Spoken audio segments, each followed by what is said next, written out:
Hi everybody, today I've got a Dodge Grand Caravan. This is not a regular Grand Caravan, this one is anniversary one.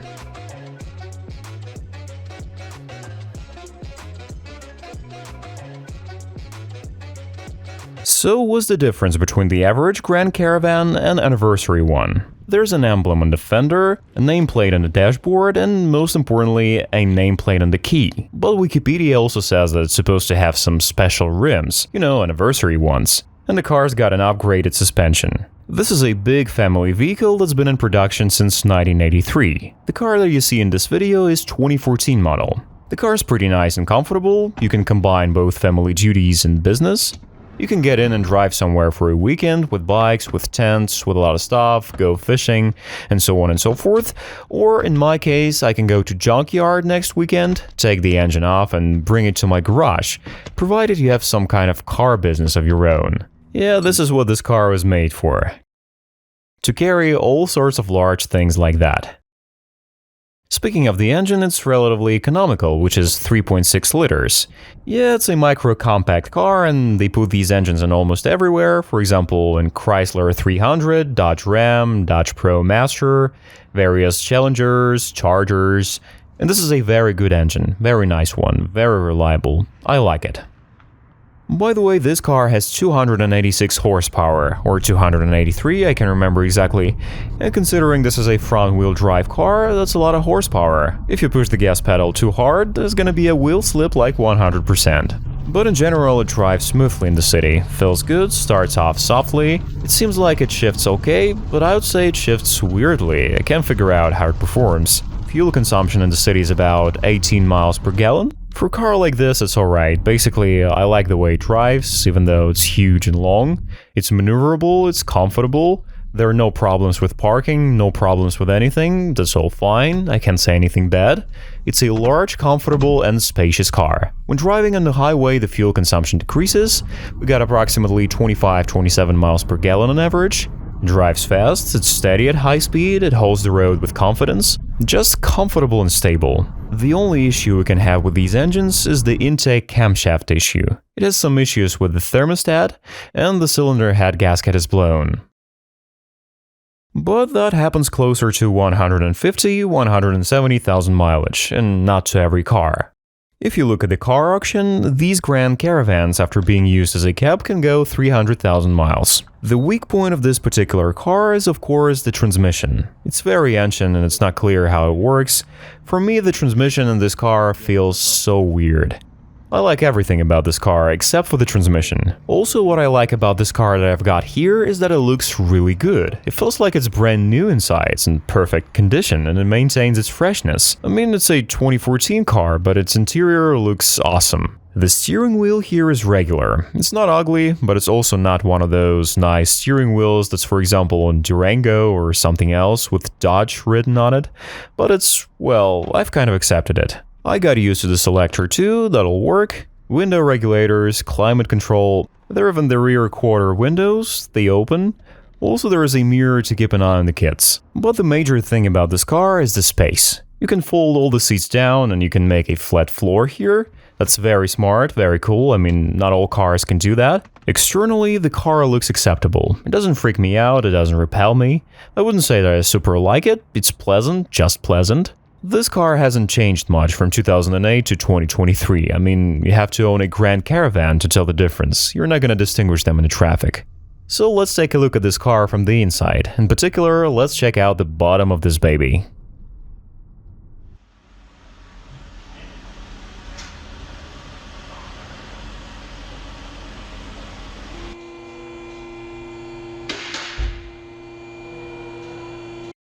All in all, the car is dry, looks nice, you can see that. There's no smudges, everything's dry. The car is from Florida, look, there's no rust, all good. All the CV axle boots are in place, everything's here, even the pipe. Look at this exhaust pipe. I want to remind you that this is a 2014 car with a mileage of 122,000 miles, and of course, we'll begin with the suspension. And because the car is from Florida, she's perfect. She's like brand new, and underneath it feels the same way. There's no leaks anywhere, everything's dry, everything's clean. The ride looks very decent. By the way, a Florida car is very much appreciated. The one thing I do on all the cars I buy is I always change the oil in the transmission and the oil in the engine, regardless of any nuances. I just change it and there you go. I also bought the oil, engine oil, transmission's fluid filter, and engine oil filter.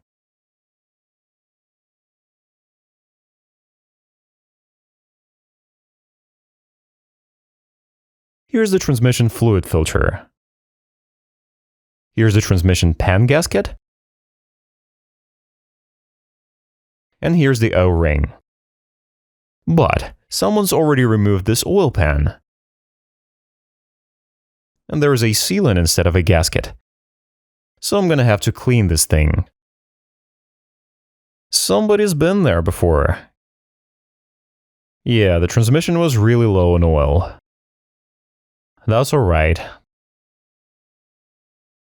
That's okay for me. By the way, the transmission pan doesn't have a drain plug, although there are pans with a plug on eBay. That's convenient, you just unscrew the plug, drain it, and then fill it from above through the dipstick. But here, unfortunately, we got the regular ones. You have to drain it like this. Then I change the oil in the engine, and we're done here. According to the model and configuration,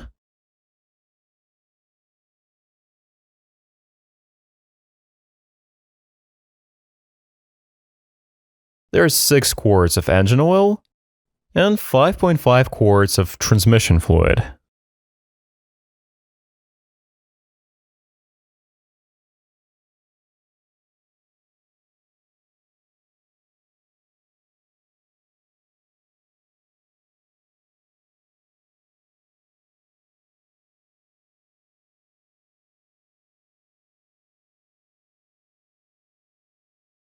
Since I've changed the oil, I need to do a reset. And do this thing, which is trans adaptation. By the way, I think it's the most basic configuration. There's no electric drive of the doors, there's no electric drive of the trunk, you have to close everything manually, no remote start. Well, there's also one key. Now I'm gonna try and make one more key, and I'm also gonna see if it has the remote start. There are 3 keys attached to this car. There can be 8 keys maximum. From these 3 I only have 1.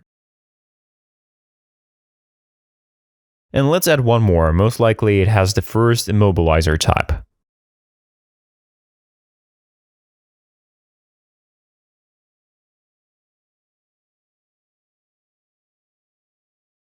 Yeah, that's the first immobilizer type. The first attempt failed because when I put the key in, it tells me that it's a bad key. Yeah, I got the right key, and now I got the key number 2. They can start the car, and I'd like it to start the car remotely.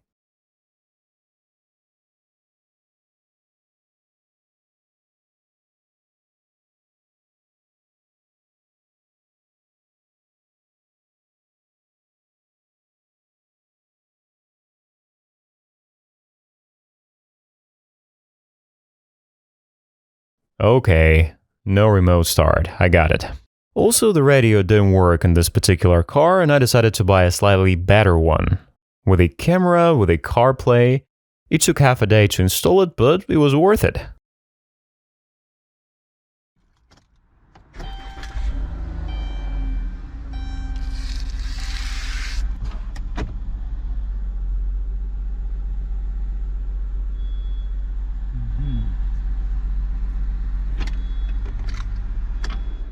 Then there were small touches left, minor cosmetic repairs. I mean, those scratches, scuffs.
And they say that these side panels are also a weak point on these Grand Caravans, and they crack and come off. In my case, everything's fine, it's absent only on one side. Well, the door pillar finally arrived, but the car is already sold.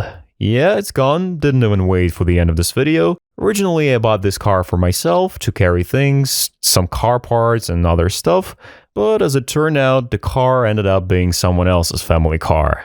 And that's it for today. Subscribe, hit the like button, and thanks for watching this video. Bye bye.